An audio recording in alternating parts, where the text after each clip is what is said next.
Good afternoon, everyone. We're going to get started in about a minute or so. Just give some more folks time to trail in. I see we have a good audience already, but just so that folks can get a full chance to get inside the room.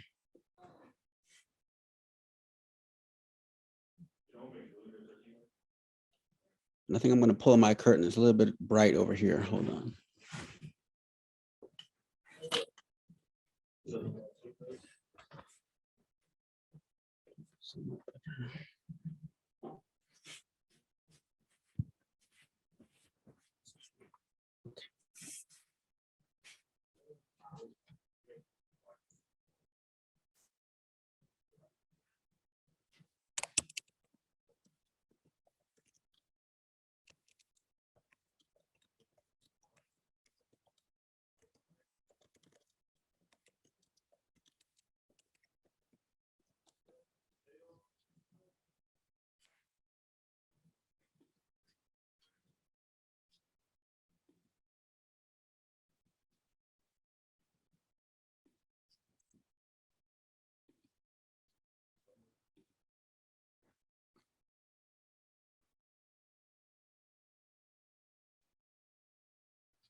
I won't.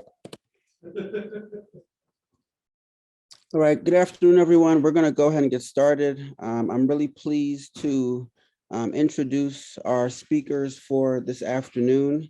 And this is the actual final panel for today. So we're closing out the third day of our conference, All Black Lives Matter.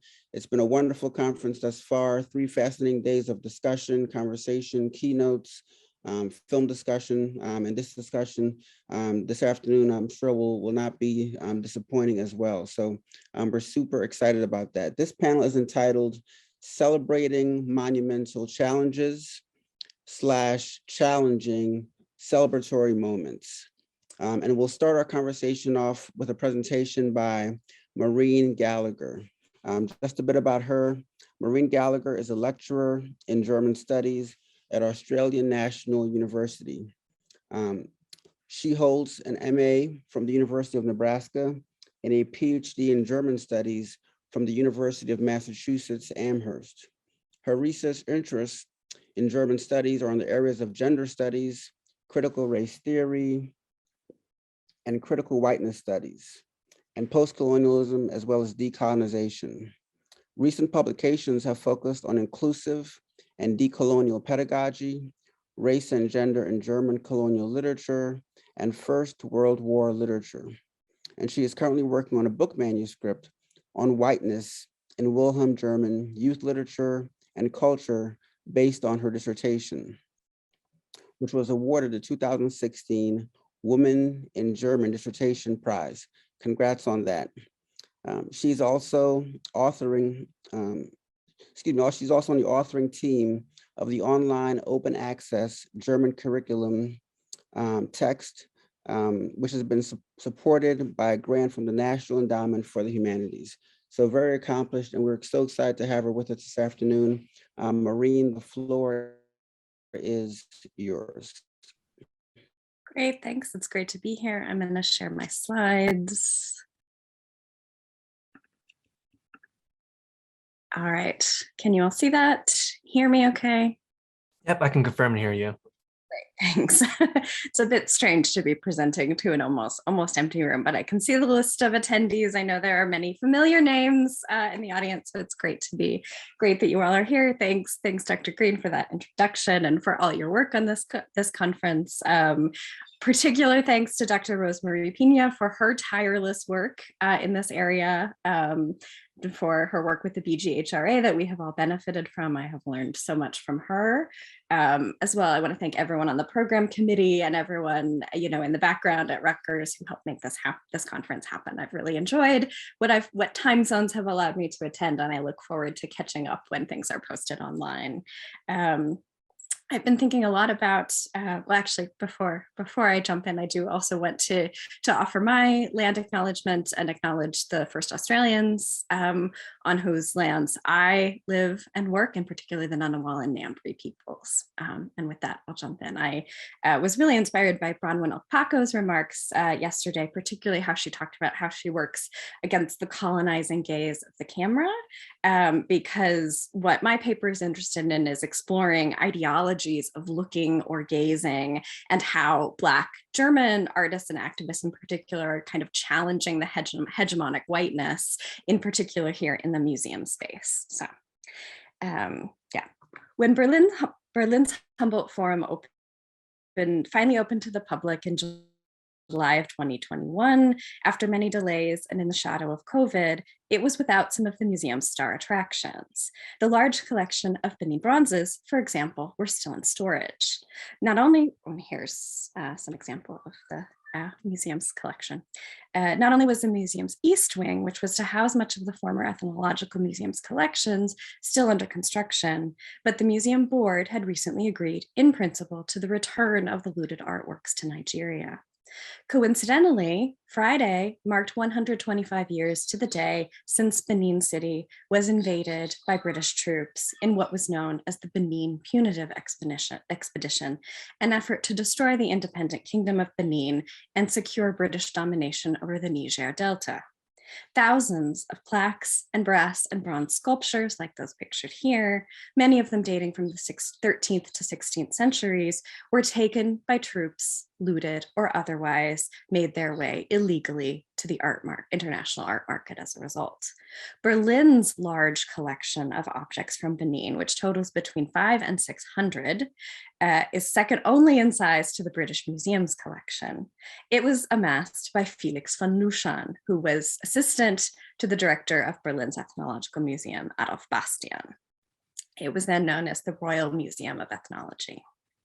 These ethnological collections, along with the very substantial Asian art collections, were to be housed in a rebuilt Baroque Prussian castle in the center of Berlin, had always been a matter of controversy. And it was Black activists and organizations like the Initiative Schwarze Menschen in Deutschland, who had been leading the call in an initiative called No Humboldt, that campaigned for a more honest reckoning with Germany's and Germany's museum colonial past. In the summer of 2016, I had the opportunity to view the Benin bronzes in their old location at the Ethnologisches Museum in Berlin's suburban Dahlem neighborhood. Parts of the museum had already closed while objects were cataloged and packed in preparation for the move to their new home. My fellowship to conduct research at Berlin State Library had come with the unexpected benefit of free admission to all 20 museums and exhibition spaces administered by the Prussian Cultural Heritage Foundation. So I spent my days in the library and my evenings and weekends on a museum crawl. While debates raged in Germany and around the world about whether museums like the Ethnological Museum were best understood as fundamentally liberal projects dedicated to the non-judgmental display of the diversity of human cultures, or as institutions inextricably bound to European colonialism and racism, and full of little more than looted objects. I found an unexpected resonance between my own research into racial discourses in German young adult literature of the late 19th and early 20th centuries and these discussions.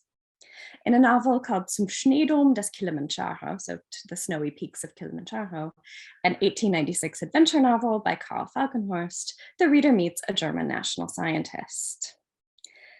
On an expedition, he comes across the body of what is described as a medicine man and a witch doctor. And he proceeds to carefully study it, sketching the body and its painted decorations in detail. So once he is finished gazing almost longingly upon this body, he is caught in an internal conflict. I'm going to quote here in the German. Ihn reizte die Vermummung des Mannes, die in einem Museum für Völkerkunde ein Prachtstück abgeben würde. Wollte sie mitnehmen. Aber es kam ihm vor, als ob dadurch einen Leichenraub begehen würde. Schließlich siegte doch der Sammlungstrieb im Dienste der Wissenschaft. Hob die blutbefleckte Maske auf, nahm das Schwierholz und das Pulverhorn an sich, zog dem Toten das Grasröhrchen aus und machte daraus ein handliches Paket, das er Schoschezute hinauftragen wollte. Den Leichnam aber bedächte er mit grünen Zweigen. End quote. What immediately struck me about this passage was that there's no attempt made to disguise the naked brutality of colonial collecting. There is no discussion of respect for non-European cultures. There is no meeting of equals. It is merely a desire to possess and a desire for colonial glory. Here, not through gold, but through having your name on a museum plaque because you have provided what is perceived as a valuable object. This literary anecdote reflects the mania for collecting that ruled at the time. From the time of the opening of Berlin's Ethnological Museum in 1886, its meticulous organization of objects very quickly descended into chaos as they were amassed so rapidly there was no time to properly study or catalog them, or in some cases even unpack them. The belief that European expansionism and colonialism was endangering so-called natural peoples led to what Glenn Penny called a salvage mentality that prioritized collecting objects as fast as possible before cultures disappeared. In The Birth of the Museum, historian Tony Bennett lays out his concept of the exhibitionary complex, quote, a set of cultural technologies concerned to organize a voluntarily self-regulating citizenry, end quote. These modern museums from the late 19th and early 20th century that Bennett describes, which can include ethnological museums, natural history museum, natural science or history museums, or art museums, serve to disseminate new disciplines like anthropology, but they also served to discipline their viewers in a Foucauldian sense through new technologies of vision. So Bennett argues that the modern museum taught visitors how to look, not just at objects, but also at themselves as objects of history, beneficiaries of evolutionary progress, and distinct from an other or others that are constructed as radically different. And thereby the modern self learned to be a self-regulating national subject. Though Bennett's work focuses largely on the Anglophone world, in particular Britain, I think this analysis is interesting to look at in the case of Berlin's Ethnological Museum, for as Sierra Bruckner notes, quote, from the construction of museum displays to the disordered gaze of the spectator, the ways that the public looked, schauen, was consistently at the center of the discourse of ethnography. The museum existed in a tense relationship with popular anthropological pursuits like the Völkerschau, or ethnographic show, sometimes rendered in English with the phrase human zoo because of the way that seemingly peoples constructed as exotic or different were displayed as exhibits to be looked at like animals in the zoo. While initially these kind of exhibitions were praised by anthropologists and scientists and attracted a middle-class audience, when the Völkerschau began attracting mass publics and more working-class viewers, scientists distanced themselves from them because they perceived these audiences as engaging in the wrong kind of looking. This was not kind of a distant, objective, educational view of the middle-class audience. This was simply voyeurism or Schaulust. And the museum exists within this tension. And German anthropological museums sought to cultivate an educated middle-class audience rather than seek mass appeal, right? They wanted the right kind of lookers in their museum. And now, while the meaning and function of the museum has changed since these debates, these ideologies of looking are still contested. In the German context, Black activists target these very debates about who looks at objects and how to challenge this kind of white cultural hegemony. The Deutsche Welle documentary, The Stolen Soul, Die gestohlene Seele, interviews Prince Alexandre Kumandumba, a Cameroonian academic and Germanist, and descendant of Locke Priso, an important Douala leader. And it was Locke Priso's had objects robbed by German colonial authorities that made their way to German museums. It is Kumandumba who gives the documentary its title, criticizing the taking of objects away from their cultural, spiritual, and historical contexts, and their display of European museums, which he describes as stealing souls. He also critiques European ways of looking. he plays with these discourses I just described, recasting these previously mentioned fine distinctions about who looked and how at objects, about the idea of the knowledgeable viewer and the civilizing mission of museums, by noting in the quote that gives my paper its title, "Dieses Angucken, das ist europäische Kultur." So this looking, that is European culture. So European culture embodied here in the European Museum full of looted objects, with its attempted cultivation of enlightened, educated, cosmopolitan viewers, is recast as an exercise in voyeurism or empty gazing. And that is all European culture is. It's just looking without understanding, or it's lacking in spiritual significance. It's just stealing and looking. The No Humboldt 21 campaign used similar language in their 2015 poster campaigns that criticized the planned museum. Each poster featured an image of an object with a questionable provenance, like here, one of the Benin bronzes. Schon Beutekunst betrachtet, read one of the posters, asking museum goers if they had already looked at looted art. And Beutekunst is an intentionally provocative word.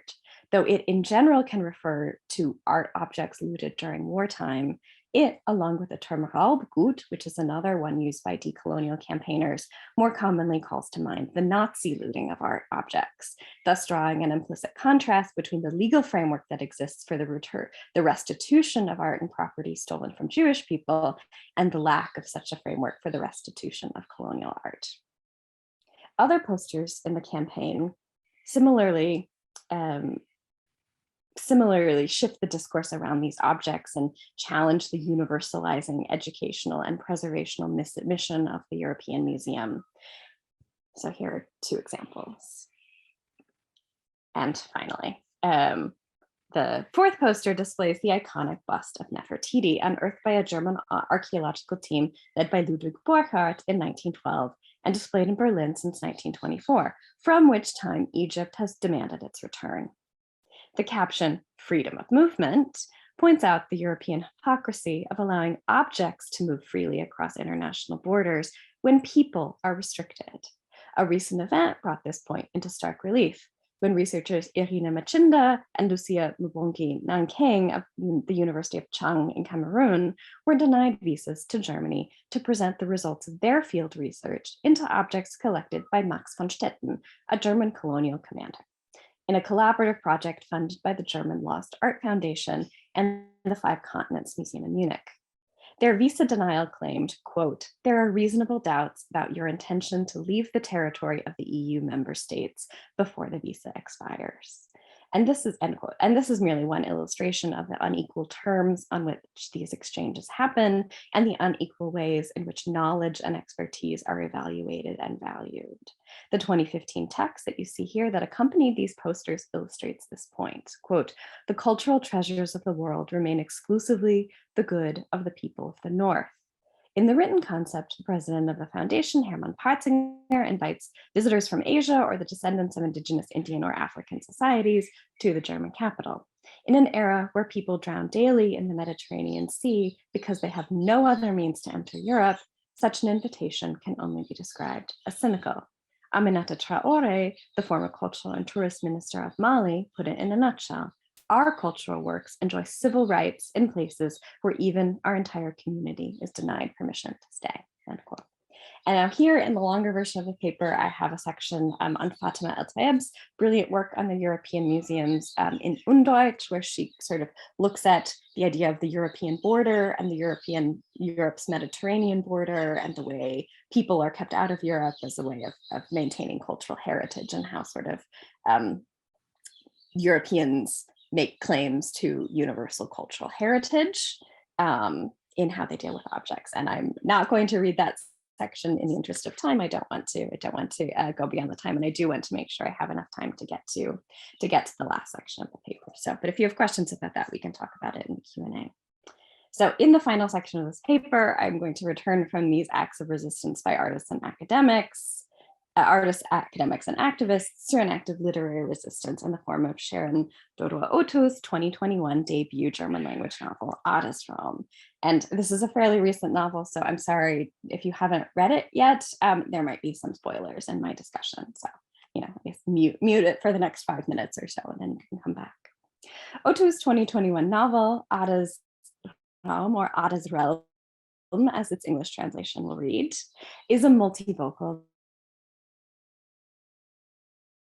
novel. The titular Ada is novel moves between 3 narratives. A 16th century woman named Ada in Totope in Ghana mourns the death of her newborn son. A fictionalized version of 19th century mathematics and computing pioneer Ada Byron Lovelace has an affair with Charles Dickens and deals with a gambling addiction. And in 1945, a Polish woman named Ada is imprisoned in the Dora concentration camp and forced to work in its bordello. All 3 Adas die at the hands of white male imperial violence. The first shot by a Portuguese conquistador, the second shot in a jealous rage by her husband, Lord William King, and the third shot by a concentration camp guard as she flees toward the fence. The novel is narrated in the first person, both by these Adas and by a series of non-human narrators, much like Otu's short story, Herrgottrupsatzekin, that we've already heard about this conference. So these narrators are a broom in Totope, the lion-shaped door knocker of Ada Lovelace's London townhouse, and the bordello room that is known as Ada's room, Ada's Raum, in a nod to the title. So the room itself narrates. The second half of the novel has yet another Ada and another non-human narrator, this time taking the form of Ada's red British passport, right? So this EU passport that is about to be rendered much less useful now that Brexit has happened. This Ada is on the all but impossible hunt for an apartment in Berlin, complicated by the intersectional discrimination she faces as a young, Black, unmarried, pregnant immigrant woman. And winding its way through all 4 of these narratives is yet another object, a Ghanaian fertility bracelet, composed of 33 gold pearls. And it is white male desire for this object that is a catalyst for the violence that ends all 3 of the earlier Ada's lives. This object, however, is not allowed to speak, and it exists in a very tense relationship with the object narrator. So it's full of misunderstandings. The narrator knows it needs to do something with this object, but sort of can't make it happen when it wants to happen. And this 4th Ada comes ever closer to the object as her apartment search continues. So at one apartment viewing, she picks up a museum catalog that features a picture of this fertility bracelet that says it's in Privatbesitz, right? It's privately owned. And she wonders what this is doing in a German museum. At a second apartment, she meets 2 elderly Black women to whom she shares a connection. They notice the brochure that she's still carrying, but say that they don't want to pay to go to the exhibit to see their own object. And by their own, they mean something that belongs to them collectively, right? To Black women, to women with a Ghanaian heritage or Nigerian heritage. Right, it belongs to dir und mir und meinen Schwestern und Mutter und Vormuttern. And at the third apartment, she meets one Herr Wilhelm, the elderly son of the concentration camp officer who last took the object. This Wilhelm found it in a trunk and decided to display it in a museum. Quote, da dieses prächtige Schmuckstück Teil unseres kulturellen Erbes ist, willigte ich ein, es aufstellen zu lassen. End quote. So here again, we see this kind of resonance between the way that work of colonial literature described an object, right, as a Prachtstück, hier prächtiges Schmuckstück, and as this idea of universal cultural heritage that really belongs to Europe. When Ada encounters Wilhelm, the narrative is interrupted in what Sarah Colvin terms a moment of temporal insurrection in the story, when Ada and Wilhelm embody their previous and current selves. So all 4 Adas and all 4 iterations of Wilhelm kind of speak simultaneously in this chapter. And so while these looping narratives that have been circling around this gold beaded bracelet fold in on themselves, the expected resolution fails to arrive. Herr Wilhelm does indeed offer Ada the bracelet, to which she replies, wie wollen Sie mir etwas schenken, das Ihnen gar nichts gehört? How do you plan to gift me something that doesn't even belong to you? So instead of the return of the bracelet to Ada, the novel ends with the birth of Ada's daughter, and the armband remains in the museum. And I'm just come to my conclusion here. In her article about O2's short story, Herrgård Setzt sich hin, Sarah Colvin interprets the narrative strategy of that story as showing epistemic resistance. The object narrators push back against the idea about who is allowed to know things and whose knowledge is valued and legitimated.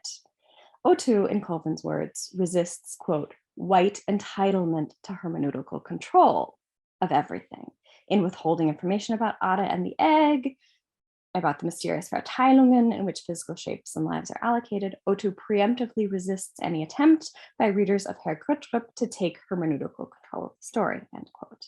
And I would argue in Ada's realm, O2 offers a similar hermeneutic resistance.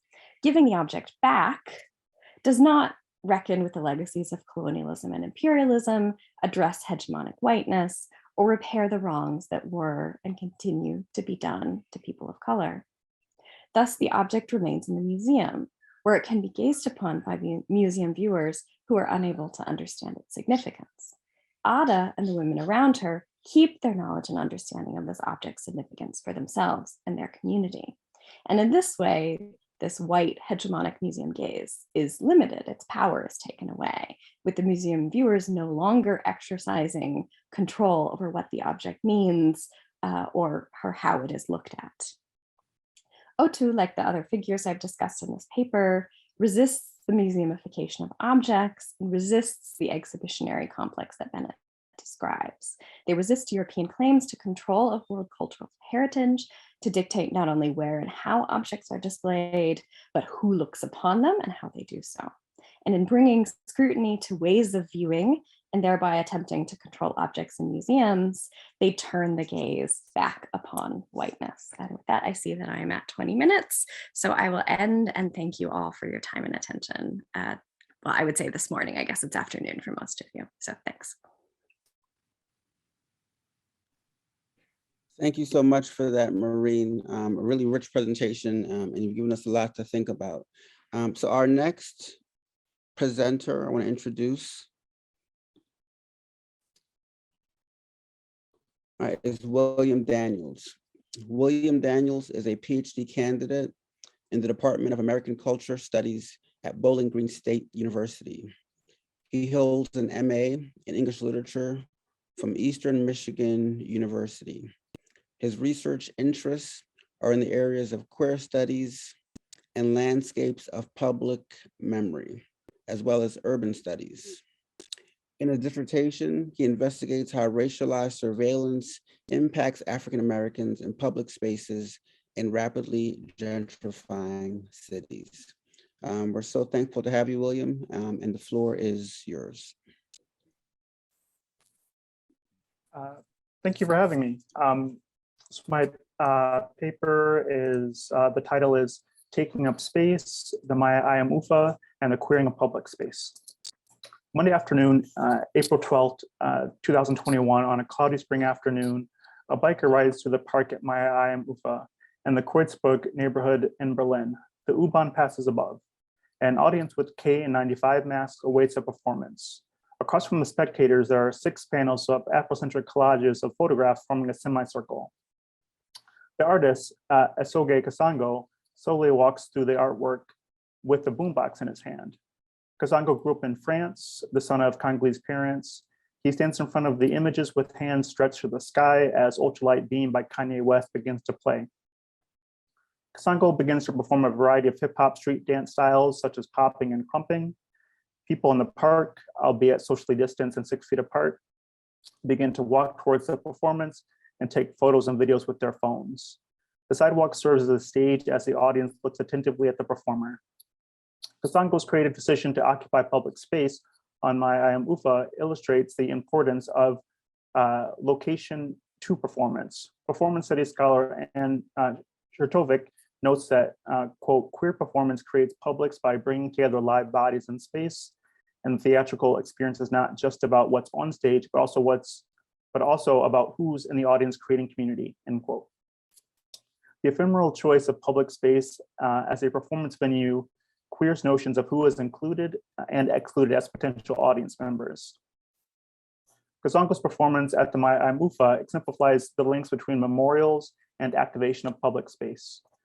The piece is the conclusion of Exose's 5-month project, DCADV, Decolonial Contemporary African Diasporic Visions.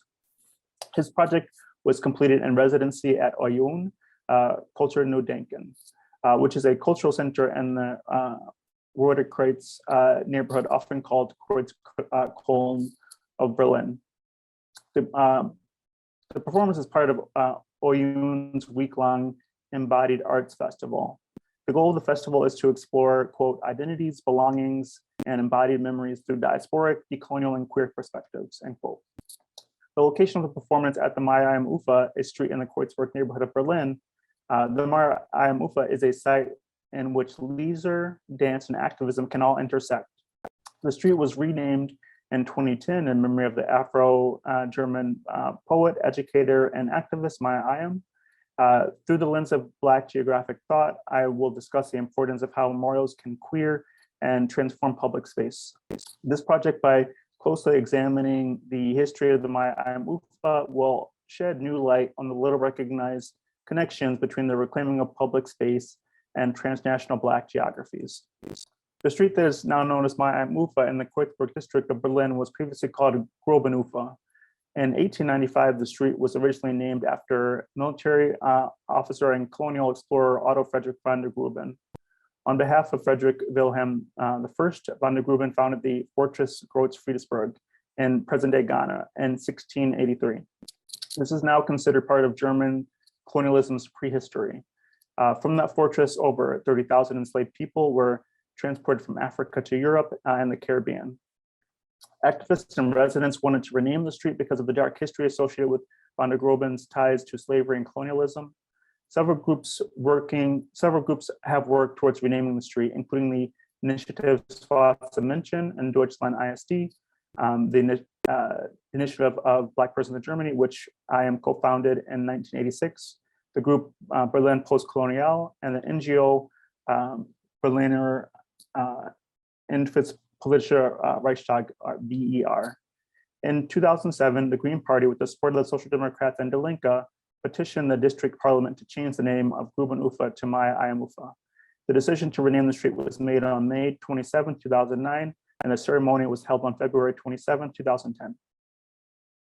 Before the late 1980s, public space was deemed to be understood as merely a subsect of urban design. A reason for potential suspicion among criminal justice professionals, public space was theorized as a site for repression, as well as civic engagement and activism. Albeit it's important to remember that social minorities such as women, Black people, and LGBTQ people have historically been denied access to public space. In addition, access to some forms of public space has also been predicated among engaging in some form of economic consumption.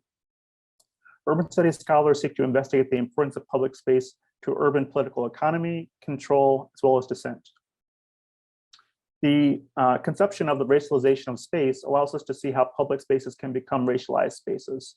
Racialization of space scholars utilize both ethnic studies and geographic analytic tools in order to detail how race and space are mutually constituted. They contend that systemic and institutional racism doesn't happen solely at the interpersonal or community level, but that race is sutured to place.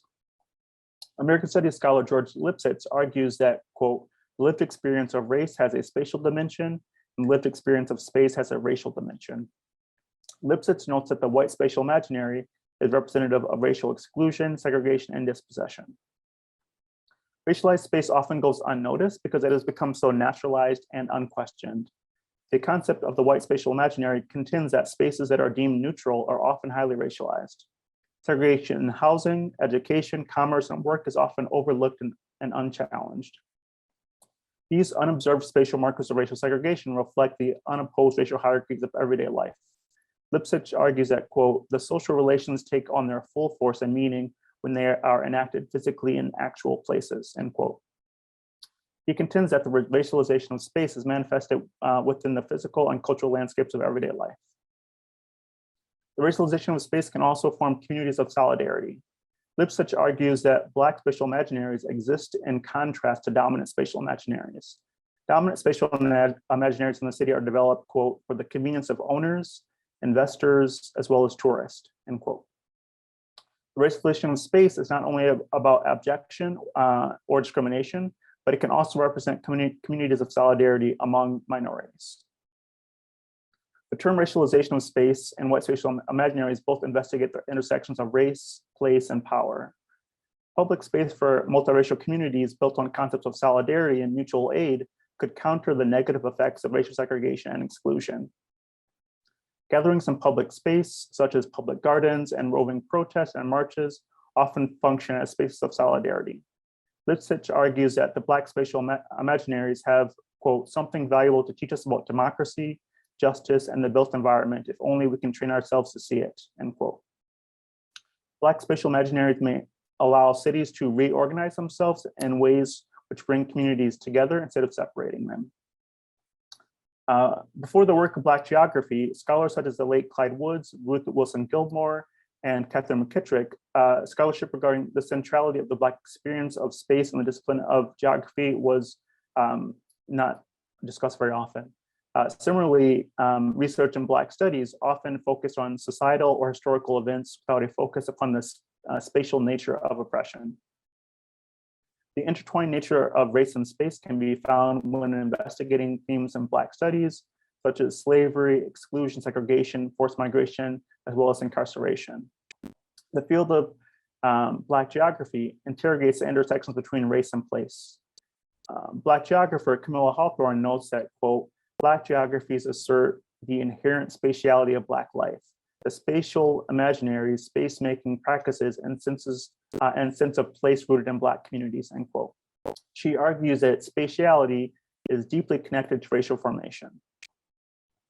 A common thread running through Black geography scholarship is the connection of past racial geographies with current configurations of racialized space. The field of Black geography draws attention to the spatial logics of race and challenges public officials, civil engineers, as well as urban planners to think about how previous geographies are still present and at work in the landscape.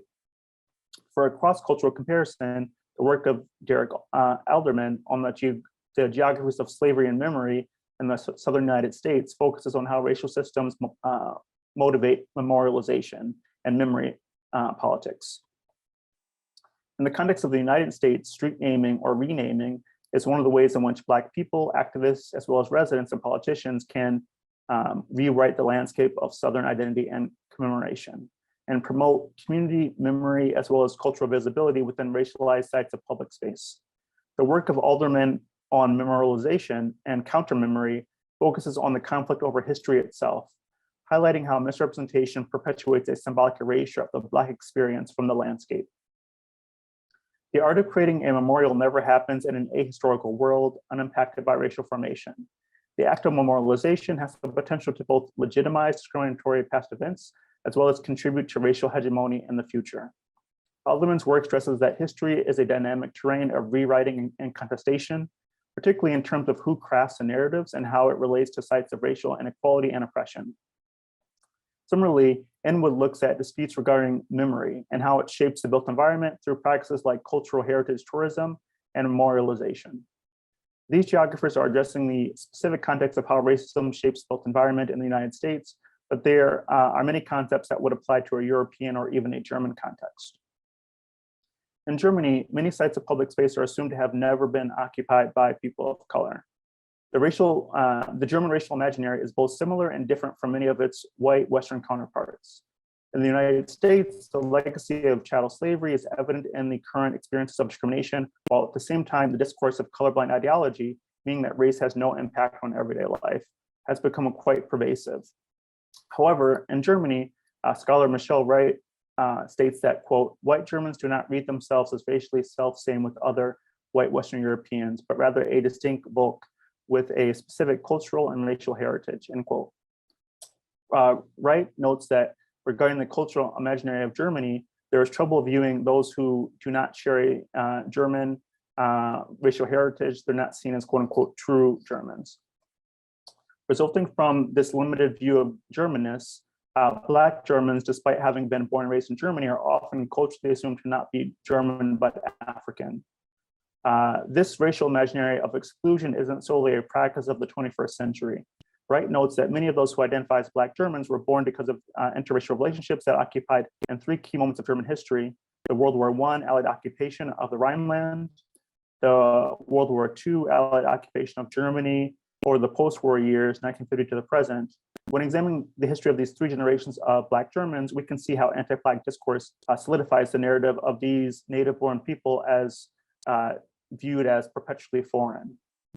Though recent scholarship works have noted that some Black Germans can trace their lineage back to the 19th century or even earlier, scholars have shown that Germans of African descent have existed at least since the medieval and early modern periods. The first known scholarly work of Black German history is my Eim's thesis from the University of Regensburg, titled Afro-Deutsche Ihre Kultur, and the English translation, Afro-Germans, their cultural and social history on the background of social change. The anthology, edited by Maya Ayam, Katharina, and Dagmar Schultz, titled The Translation, Showing Our Colors, Afro-German Women Speak Out, was the first book to address the history and lived experience of Black Germans. Ayam's scholarly work, as well as her work as a public intellectual, function as activism, community building, as well as metaphorically claiming space for a previously ignored and unnamed minority group. The public space, the public sphere is a place where people could gather and openly discuss political as well as societal concerns. Many minorities, such as women and people of color, were denied access to the public sphere as well as public space. Conversely, queer people were denied access to the private sphere and thus were relegated to meet each other in public places. The dichotomy between private and public spheres was subsequently critiqued by queer theorists. Counterpublics are sites which oppose the dominant ideology while also intentionally subverting that ideology's formation in public discourse. The term counterpublics originated from Habermas's, translated into English, the structural transformation of the public sphere. Queer theorist Michael Warner expanded the definition of the term counterpublics, maintaining that there isn't a singular public sphere, but an immeasurable number of publics. A public space, such as a street or a park, is a place which is unrestricted and available to everyone. Although there are restrictions on usage of some public spaces, they can potentially be used as sites for activism and social justice. The work of literary theorist Fatima El-Taib explores how queer multi-ethnic performances reclaim, quote, public spaces through visual and performative strategies, creating alternative archives that record silenced narratives of Europeanness, end quote. It's important to consider the history of how race impacts the built environment when determining who is included and represented in a community. And increasingly diverse cities in Berlin and increasingly diverse cities in Europe, such as Berlin, the built environment can be a tool to build community as well as address historical wrongs. My I'm Ufa was renamed in February 25th in 2010 with the presentation of a commemorative plaque with the Black German poet, activist, and educator, I am. A coalition of Black German residents, activists, NGO organizations have campaigned to rename streets and public squares in Berlin, which have had the unfavorable legacy of colonial names.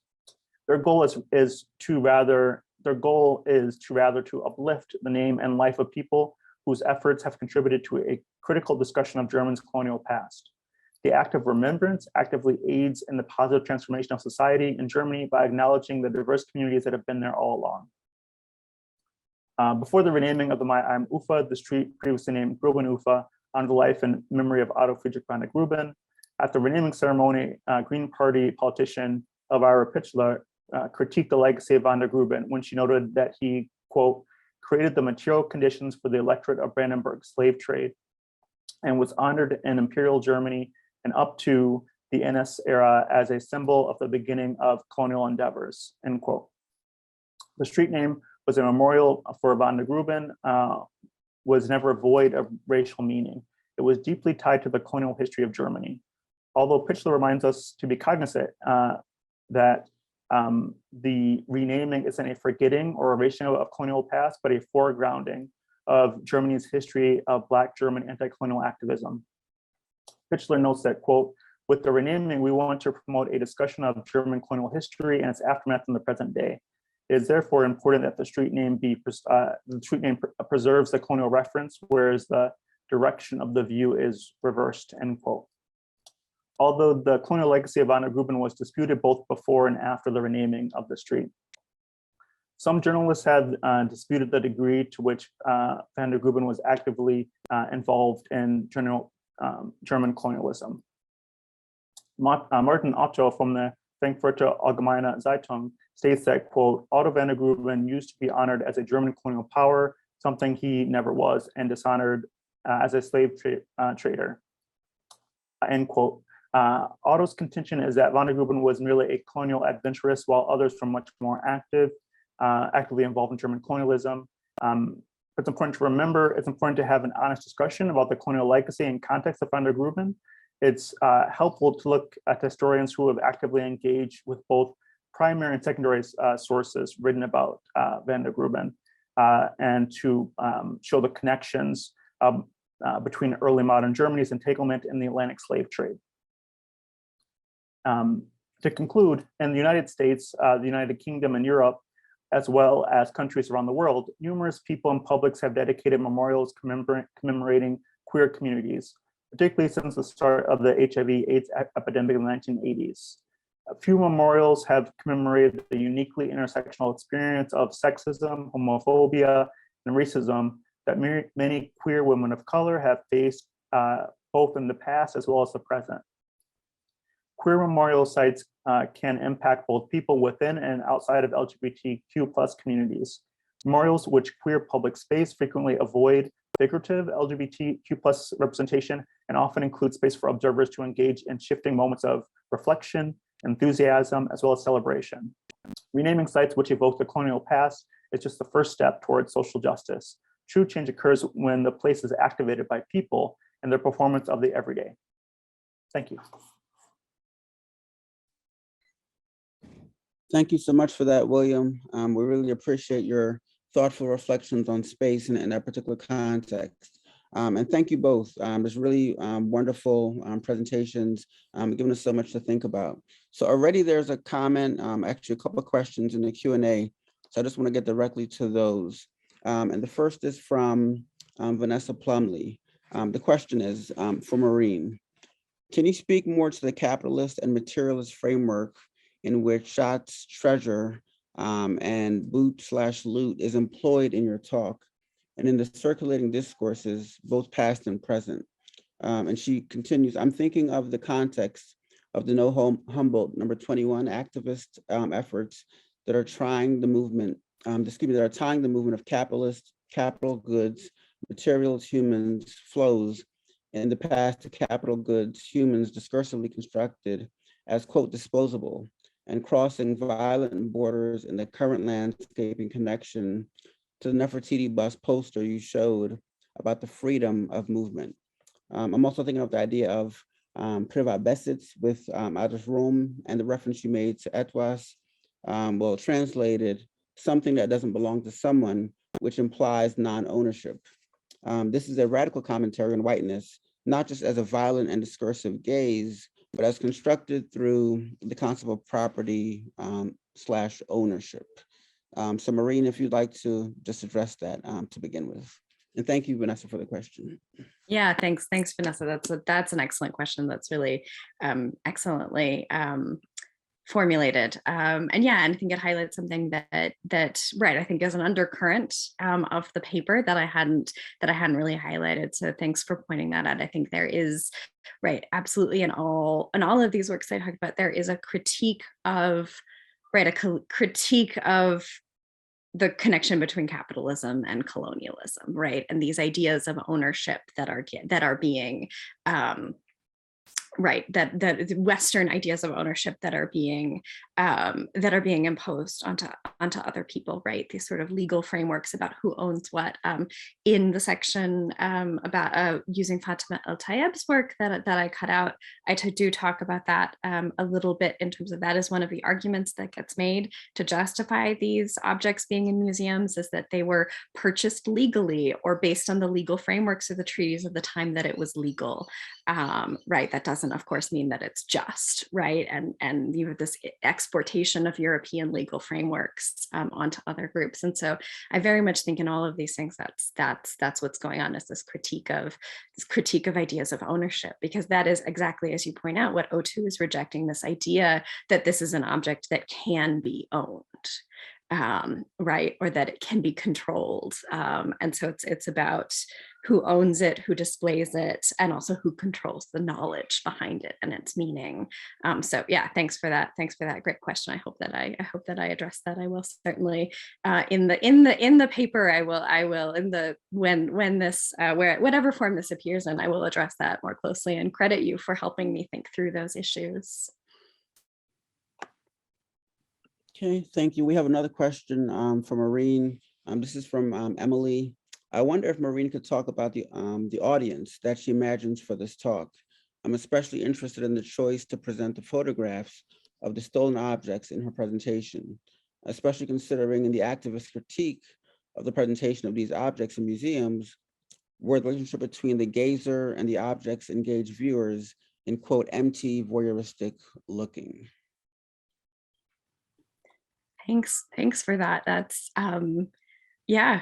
That is a point well taken. I hadn't necessarily considered that aspect. I was just really thinking about the Zoom format, and that it's often helpful to have something to look at while somebody presents, particularly when I'm reading a paper. So I wanted to sort of show the way that these objects are being displayed at the moment. But you're right, that definitely runs the risk of involving all of us in this kind of non-critical, this kind of empty looking. So thank you for pointing that out, and I will think about that when I present this again. I will think more carefully about how I present that.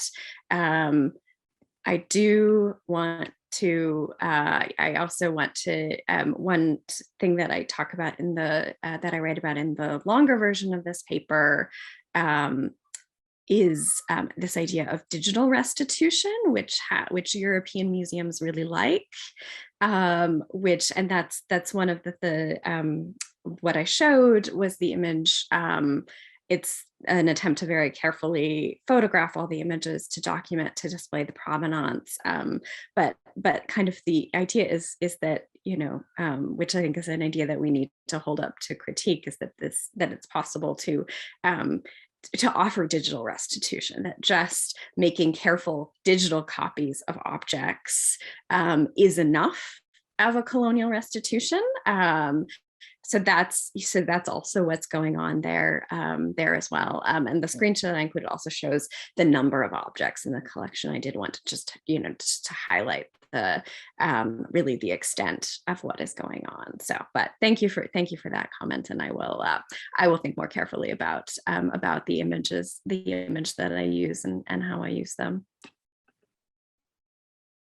So I had a question, one to kind of follow up with Maureen, but also to kind of bring William into the conversation as well.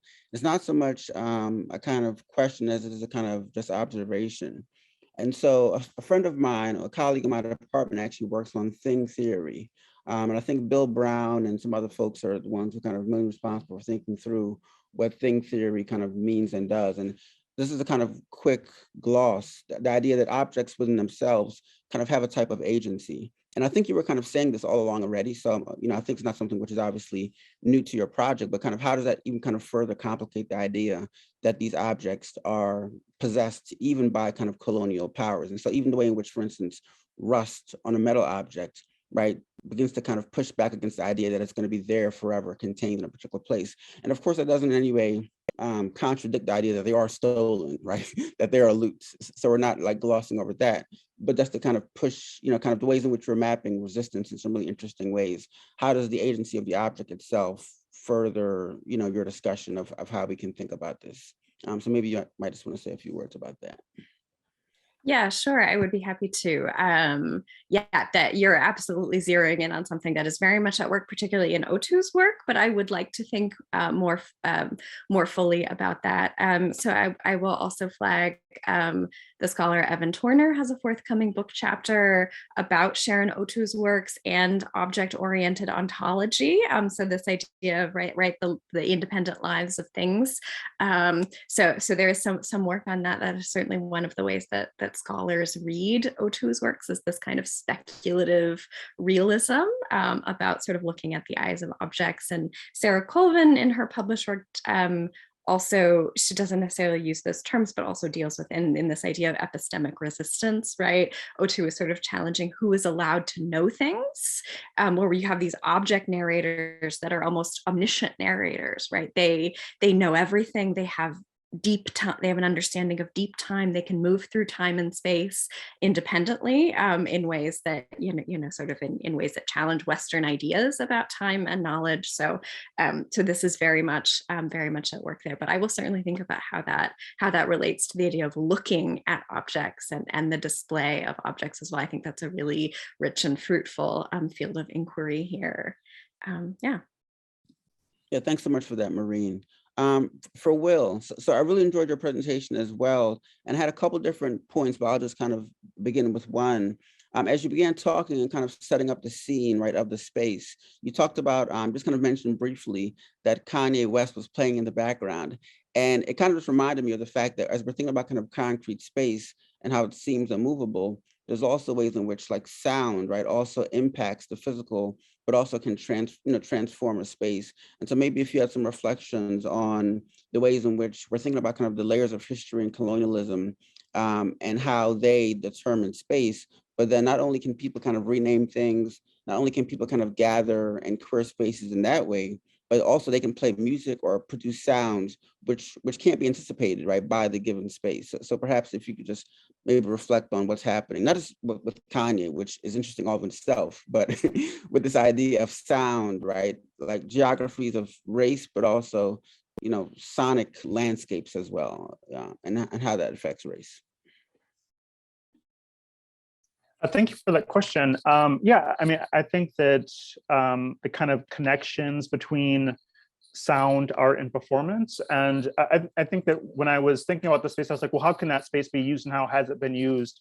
And then I found a recording of their performance, of the performance artist kind of, taking up space and kind of doing this mixture of kind of dancing and having the music in the background, as well as the audience that was going in. So I think that like, I really like to theorize public space because I think it can be used in so many different ways.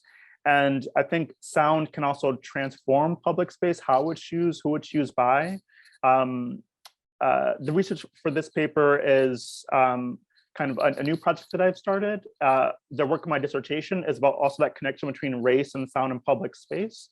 And I work on noise ordinances that are in the US, but also happen in other places. So like noise control ordinances of like who can make what sound in what place, and how is sound that is produced by Black people interpreted as noise. And so I'm sort of that kind of between sound and noise and the interpretation of the listener. No, I totally love that distinction, right? Think about kind of, how is something understood, right? And how does it become sound, right? Before that, though, it's noise, right? Something which is, inaudible, it's confusion, right? Simply kind of banging on a pan. But here you're saying there's just kind of racial dimension to that as well, which I really love. Well, I see a question in the Q&A, so let me get to that before I go to the question I had. From Natasha Kelly, thank you so much. A question to both. How does Afrofuturism connect to your work? And we can go to Maureen since I just asked the question of Will and then come back to Will. Yeah, sure. Thanks. Yeah, thank you. Thank you, Dr. Kelly, for your question about Afrofuturism. I think this is not something I address in the paper, but this is certainly, particularly with Sharon Otu's work, this is another way that Otu's works are read in perhaps not traditional ideas about Afrofuturism. We're not talking about spaceships or advanced technology, but there is, Priscilla Lane in her work talks about Otu and Afrofuturism. So this kind of, the speculative realism, this alternative imaginings, imagining different, different futures. And when I read Otu with my students, we sort of talk about the kind of science fiction elements that are going on here in her novel Synchronicity, for example, or even Herr Gruttrup, right, which is very realistic, but it's speculative at the same time. So I think this is, I think Afrofuturism is a very important part of Otu's work, and I will have to think more carefully about these other interventions that I'm writing about and the ways that they connect to Afrofuturism. I don't want to necessarily. I don't know that I can speak to that right now. But I will thank you for that question. I will think about how these interventions, right? Because they're interventions into the way the past is represented, but they're also about the present and the future. So in that sense, I certainly, I think there's a lot there, but I would need to think that through more carefully.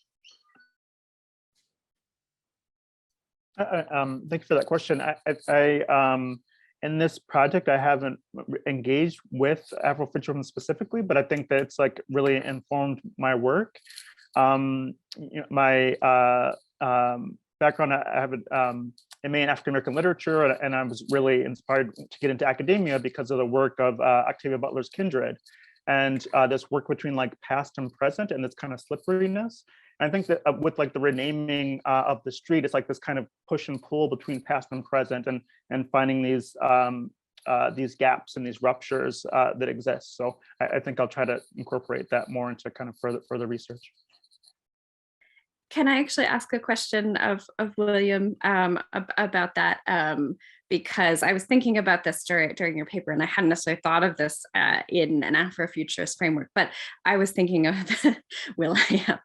I was thinking of the idea of the street renaming and something that happens, and I believe this is a particular kind of German intervention in street renaming, particularly white German intervention in street renaming, let's say, which is to keep the name the same, but just say that the street is named after someone else. Like, oh, it's not named after that Karl Peters who was the awful, brutal colonial ruler. It's named after this other Karl Peters that you've never heard of, which to me is a really particular cynical way of approaching street renaming. So I wonder if you would have anything to say about that as well. It seems like your framework might speak really well to that question.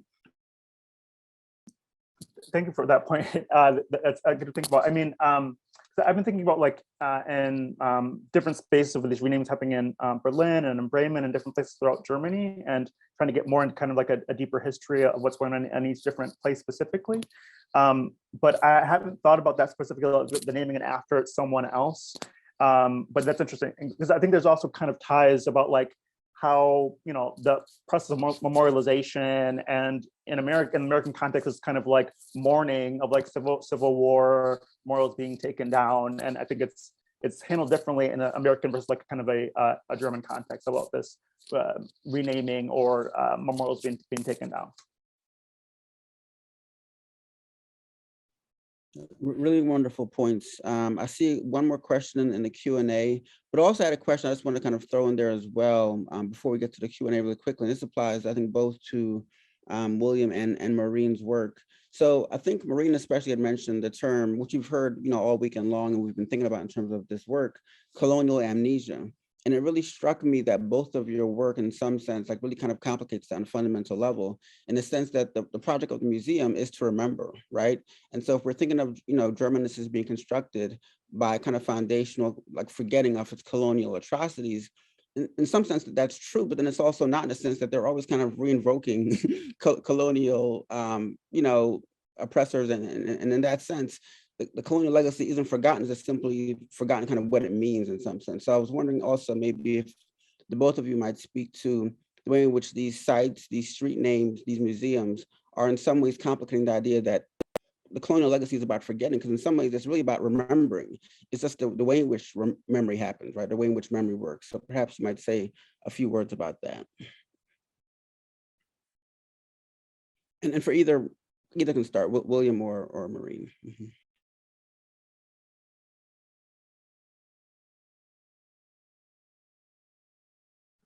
Well, yeah.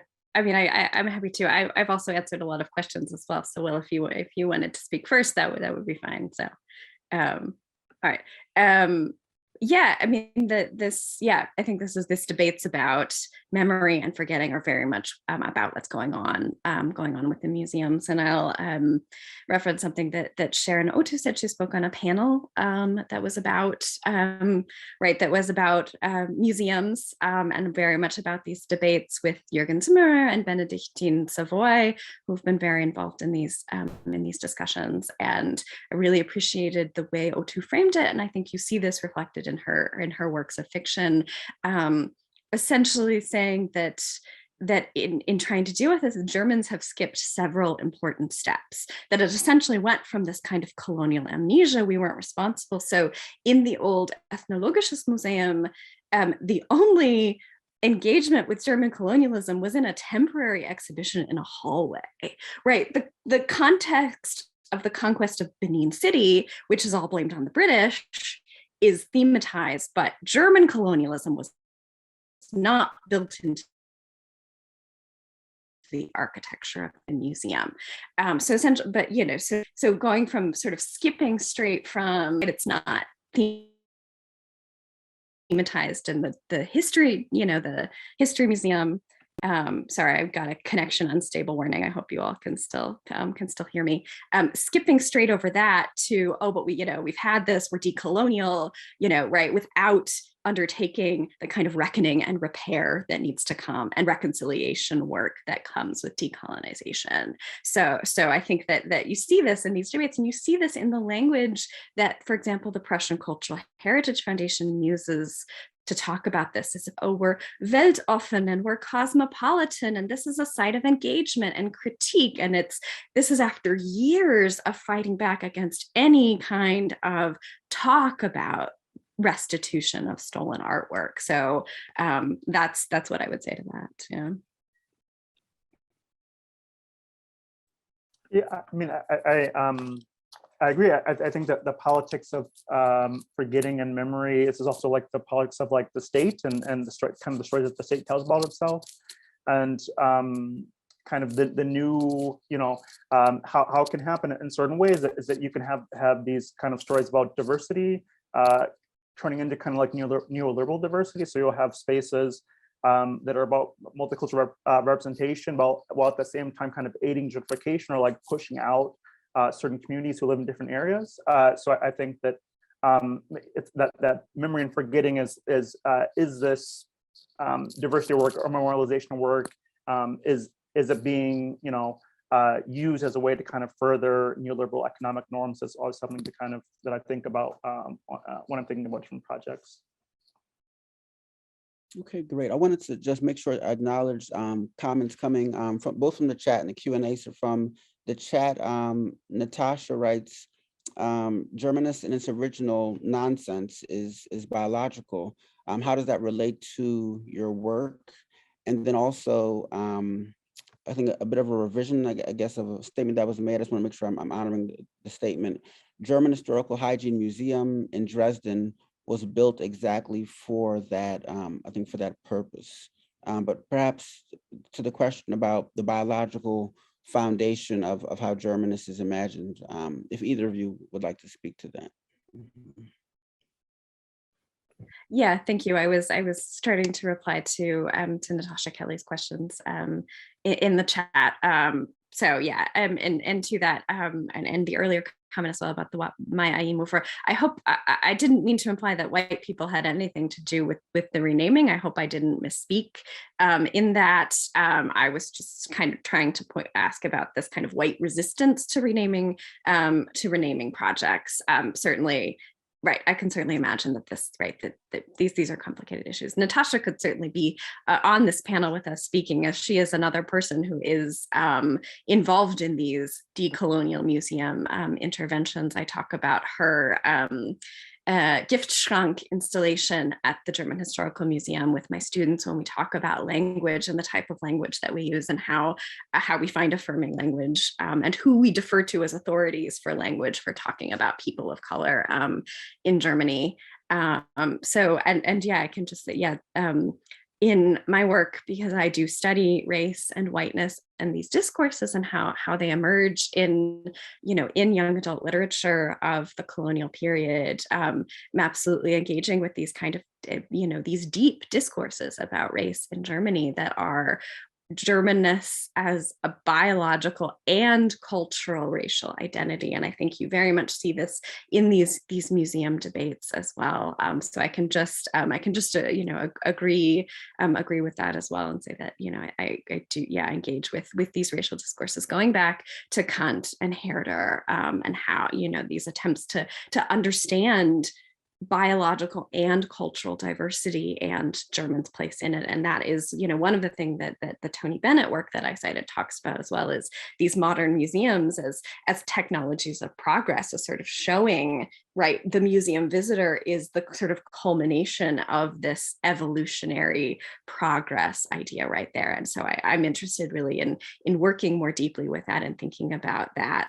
And thinking about the particular German iterations of that, because I think some of that came through in the paper, that what's going on in the German context is a bit different in terms of democratization and in terms of ideas about the working classes, and a much more cynical belief about the possibility of working classes to be educated, to be turned into sort of middle class viewing subjects. So that is something that I want to get into in the paper. And I guess in that I've kind of answered Maggie's outstanding question here in the chat as well, and the Q&A, which we haven't addressed yet, but I can, so it should just appear for you all to see there. So about museum discourses. So thank you both, Natasha and Maggie, for your questions. Yeah, thank you. This is a fantastic group because we're self-regulating. We're both kind of posing questions, but also answering them even in the chat as people are speaking. So that's very helpful. So there's a comment as we're kind of coming close to our time, just acknowledge a kind of comment I think coming through in the chat from R. Spencer. Both of these scholars push us to be more critical in looking at how Germany and other cultures identify and present artifacts in public spaces. It pushes us to ask why, right? Yeah. William, I want to also just give you a chance to maybe reflect on other parts of your work that you maybe hadn't gotten a chance to speak to. Although we had time to kind of hear about the speaker, I just want to also give you a chance maybe to say a few words about future directions for your work. And this is part of a larger, PhD project, and a few comments about that as well. I'll start. My work is mainly in the kind of American context, looking at gentrification in Black cities. But this was kind of a side project that I did. My partner is originally from Germany, and that's how I started to learn more about kind of Black German studies and early modern Black studies. And then I learned about my IAM and Out to the Lord, and I was like, oh, this is super interesting. And that's how I got into it. So this is kind of like a side project, which I think is kind of more becoming what I'm more interested in learning more about. So I would like to kind of see this process of street naming and moralization in different German cities, and what are the different local contexts. So I kind of want to expand this into work to kind of seeing how is Berlin different from Bremen, from different spaces of how is this this project of street renaming and a moralization happening in a specific context.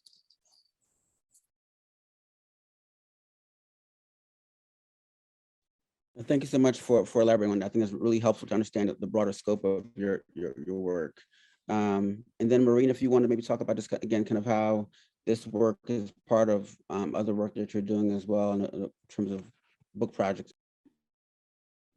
Yeah, thanks. I don't want to say too much because I have spoken. I'm aware I've spoken a lot, and I don't want to take up extra space. I also want to say just thank the program committee for putting this together, for putting me and William together. We're coming from very different disciplines and approaches, but I think our work speaks to each other really well. This is an outgrowth of my book project. You can see I'm drawing on some of these colonial discourses, but essentially at some point this talk was just a list of things that made me mad about these, about this engagement with, denying visas to researchers from Cameroon for just racist reasons, about, you had artifacts getting damaged by QAnon conspiracy theorists in German museums, while Europeans claim that they're the most suited to look after world cultural heritage. So for me, it was also about articulating a frustration with these discourses and finding a way to do that, and to tie this into my research and my story. So so thanks to everyone. This was a wonderful panel. Thanks so much to Natasha Kelly for your questions and your interventions. She just posted a link to an upcoming co-edited book that I'm looking forward to. So I will also draw people's attention to that. And just to say the name of it out loud so folks can hear, right? So upcoming co-edited volume from Columbia, Mapping Black Europe, co-edited both by, of course, Dr. Kelly, but also Professor Olive Vassell. So we appreciate that reference. Again, thank you both. We're at our time at 5 o'clock, but again, a wonderful third day of the conference, kicked off by a wonderful discussion on Precious Ivy, such a moving piece. And then tomorrow, please be back with us again for the fourth and final day of our All Black Germany Conference. Thank you all to our commentators, to our discussants, to our presenters. I really appreciate the time that we spent together this afternoon for me in South Jersey. All right, take care, everyone.